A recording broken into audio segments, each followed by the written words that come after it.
Hello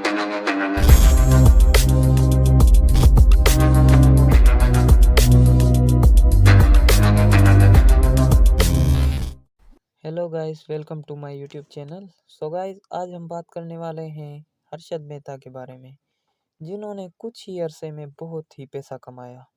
तो guys, video शुरू करने से पहले अगर आपने वीडियो को लाइक नहीं किया तो लाइक कर दें और उसके साथ ही चैनल को सब्सक्राइब कर दें, ताकि हर आने वाली न्यू वीडियो आप तक पहुंच सके।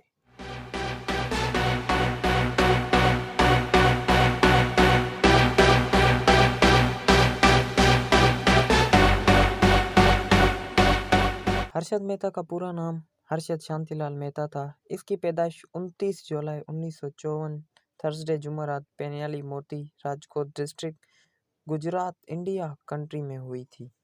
एक गुजराती खानदान में पैदा हुआ हर्षद मेहता एक स्टॉक ब्रोकर था, जो कि 1992 में स्टॉक मार्केट फरेब के केस में जाहिर हुआ। इंडिया में स्टॉक मार्केट का सबसे बड़ा फरेब हुआ। हर्षद मेहता ने अपना बचपन के कुछ साल मुंबई कंडियावाली में गुजारे, जिधर उसके बाप एक छोटा सा कपड़े का कारोबार करते थे, और उसके बाद मेहता की फैमिली छत्तीसगढ़ रायपुर में शिफ्ट हो गई, जहां पे हर्षद ने अपने स्कूल की तालीम हासिल की और 1973 में ग्रेजुएशन करने के लिए मुंबई वापस गए।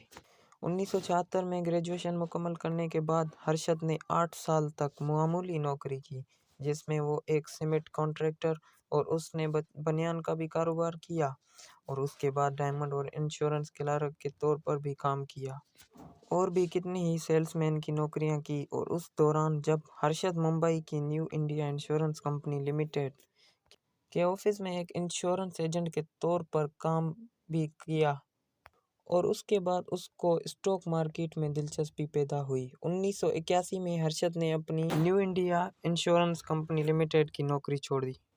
एक स्टॉक ब्रोकर प्रासन प्रंजीवानदस, जिसको वो शेयर मार्केट का गुरु मानते थे, हर्षद ने उसके लिए नौकरी करना शुरू की।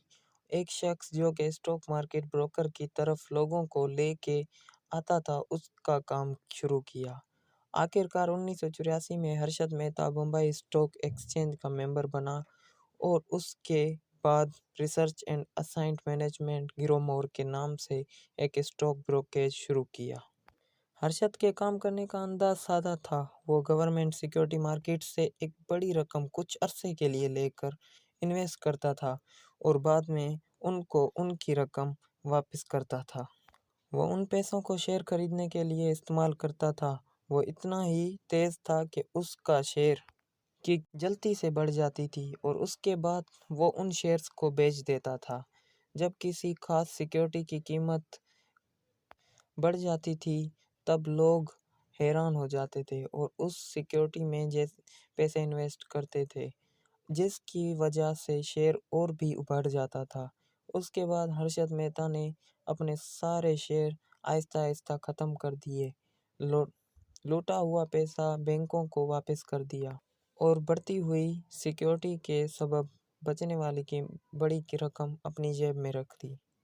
हर्षद मेहता ने बैंकिंग सिस्टम से होने वाली खामियों से भी फ़ायदा लिया, और वो अमल नाकाबिले एतबार तक जारी रहा। एक साल में उसने सेनेक्स यानी बम्बई स्टॉक एक्सचेंज की इंडेक्स को 1000 से 4500 तक पर बढ़ाया।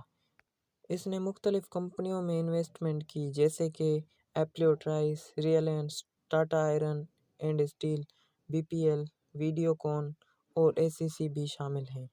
इसने एसीसी में सलीके से काम किया। सिर्फ 3 महीनों में उसकी कीमत 200 से 9000 रुपये 4500% बढ़कर पहुंची। हर्षद के कारोबार में तेज़ी से इजाफा हुआ। 1991 के आखिर में उसने इतना शोहरत हासिल कर ली थी कि मीडिया उसको बिग बुल और स्टॉक मार्केट का अमिताभ बच्चन के नाम से याद करना शुरू कर दिया। हर्षद की ज़िंदगी में एक समंदर के किनारे 1500 फुट मुंबई में एक बड़ा पेंट हाउस भी शामिल है, जिसमें एक मिनी गोल्फ कोर्स और उसके अंदर स्विमिंग पूल भी है, और उसके साथ उसके पास एक फैंसी कार्स का फ्लैट भी था।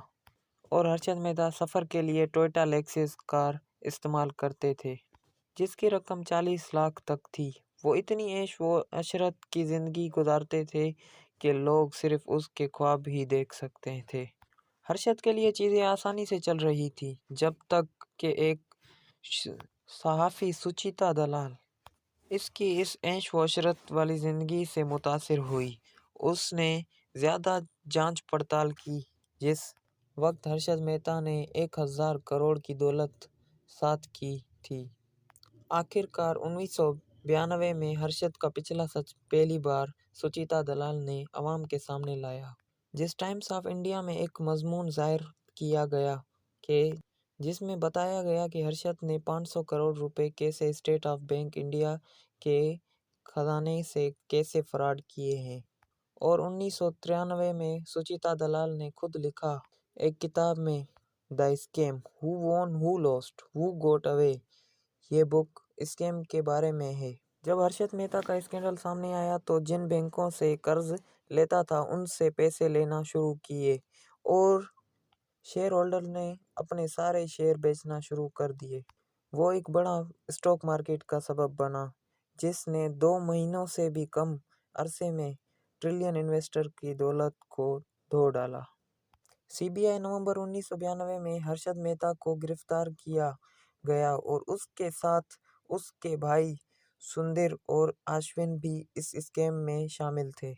हर्षद मेहता के खिलाफ 72 बैंक ऑफेंसेस और 600 क्रिमिनल ने इस केस पर एक्शन लिया। हर्षद मेहता जिन्होंने अपना केस हैंडल करने के लिए वकील राम जेठमालानी को रखा था।